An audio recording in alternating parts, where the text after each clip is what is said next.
After finishing second in MVP voting 2 years in a row, the 76ers' Joel Embiid is on an absolute tear, making an incredible case for him to finally get his coveted MVP trophy. Before we get into why Embiid will win the MVP, the first for the Philadelphia Sixers since Allen Iverson in 2001, let's go over his competition. According to Fox Bet, Luka Doncic opened up as the MVP frontrunner back in July when NBA futures bets first opened. He was sitting at plus 450 after his 3 straight years on the All-NBA first team. Now, Luka's odds on FanDuel are plus 50,000, tied with Donovan Mitchell for 5th. Luka's stats are great. He even had the league's first 60-point, 20-rebound triple-double earlier this season.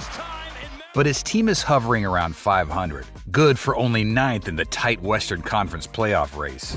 Kevin Durant was 5th in preseason MVP odds at plus 1,000, but now he doesn't even have odds available. He's just missed too many games, and since his trade to the Phoenix Suns, his MVP chances went out the window. While players like Charles Barkley and Moses Malone have won the award the year after being traded, no player ever won MVP after a midseason trade. Jayson Tatum started the year with a long shot at plus 1,300 to win MVP, and even peaked to the top odds midway through the season as he looks to become the first Celtic to average 30 points in a season. But after average play since the All-Star break, he's dropped to 4th at plus 1,200. Giannis Antetokounmpo has been a force of nature this season. In January, he became the first player since Kareem Abdul-Jabbar in 1972 to post 200 points, 80 rebounds, and 30 assists in a 5-game span. The 2-time MVP opened at plus 700, now sitting at plus 270 for third-best odds. His biggest drawback?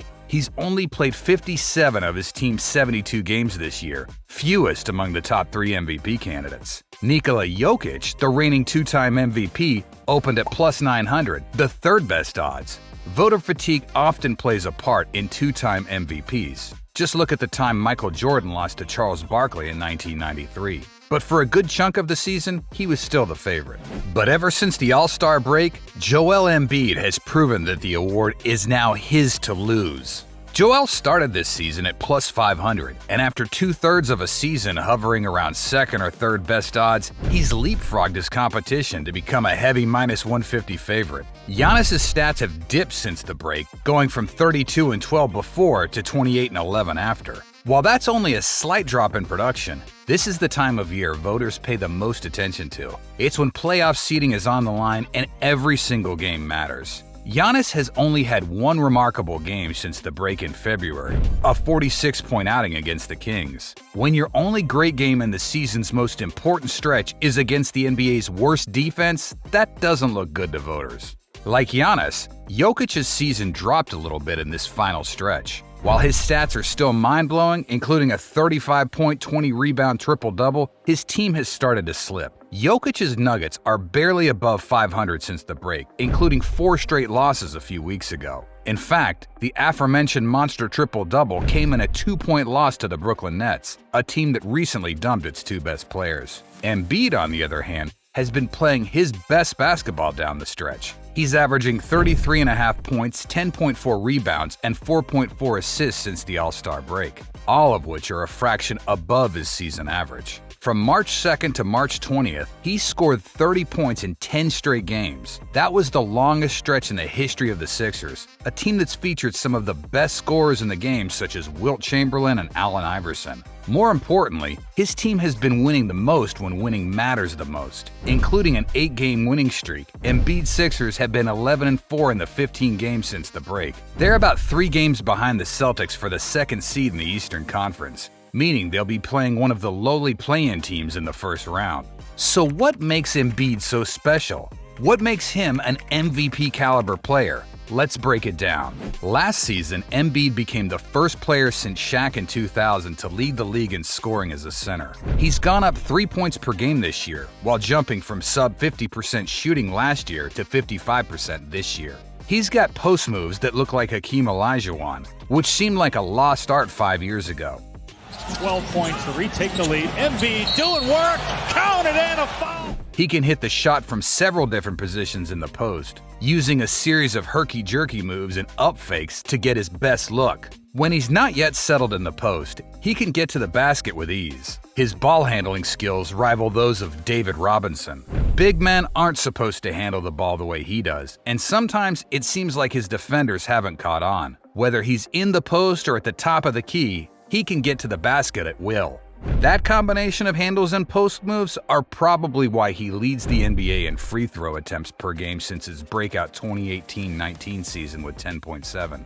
Defenders know they can't stop him. The only way to contain him is to foul. Nice pocket pass to Embiid. Left hand. Embiid downhill into Robinson, got in goal. So he's got the post moves of Hakeem, the handles of the Admiral, and the brute force of Shaq. But he has one thing none of those guys have: a reliable three-point game. When he nailed a game-winning three over then MVP frontrunner Jokic, fans knew the Joker's 3 straight MVP seasons were in jeopardy.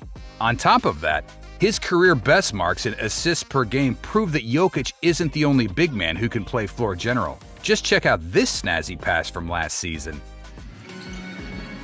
That is much better ball movement than touch pass from Embiid. Joel might have an argument for the greatest offensive arsenal by any center in NBA history. He doesn't have the single overwhelming move like Shaq or Kareem, but altogether, he's a force to be reckoned with. Because of that versatility, he averages 30.74 per 36 minutes. That's higher than Jordan, Wilt, Durant, and literally every other player in the history of the NBA. But it's not just his scoring that sets him apart. He might have a case to be considered the best defensive player of all MVP contenders, something that especially sets him apart from Jokic. And it's more than just post defense and swatting shots too.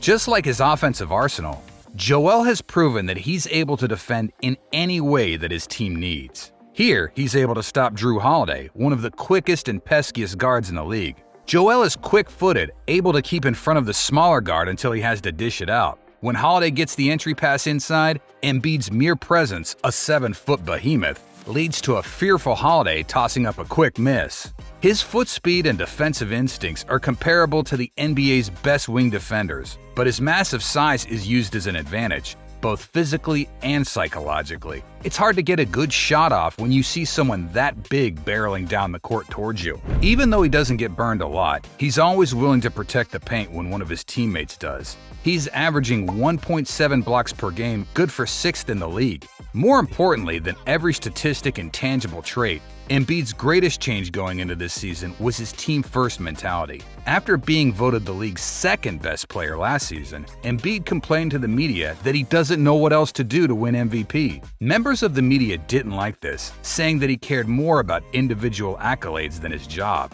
to bring Philadelphia their first title in 40 years. But this year, he's putting winning first. Whether he was behind or in front in the MVP race, he hasn't given self-centered answers about his chances at winning the award. Instead, he's focusing on putting his team in the best situation to win. The 2022-23 season has been one for the ages. While the top 3 MVP candidates are getting most of the buzz, guys like Tatum and Luka are getting pushed to the back burner, despite the fact that they're having career years. Giannis and Jokic are having themselves historic seasons, making the 2023 MVP race one of the most contentious in the past decade. But rising above them all is Joel Embiid. He's an unstoppable scorer who's bringing his team to its highest heights in the most important part of the season. So his firm grasp of the best betting odds should come as no surprise. When he wins his first MVP, he better keep up this pace in the playoffs, lest he become the newest member of the infamous club MVP winners without rings. Do you think Embiid's risen above Giannis and Jokic? Who do you think will end the season hoisting the Michael Jordan Most Valuable Player trophy? Let us know in the comments below. Thanks for watching Hooper's Lane.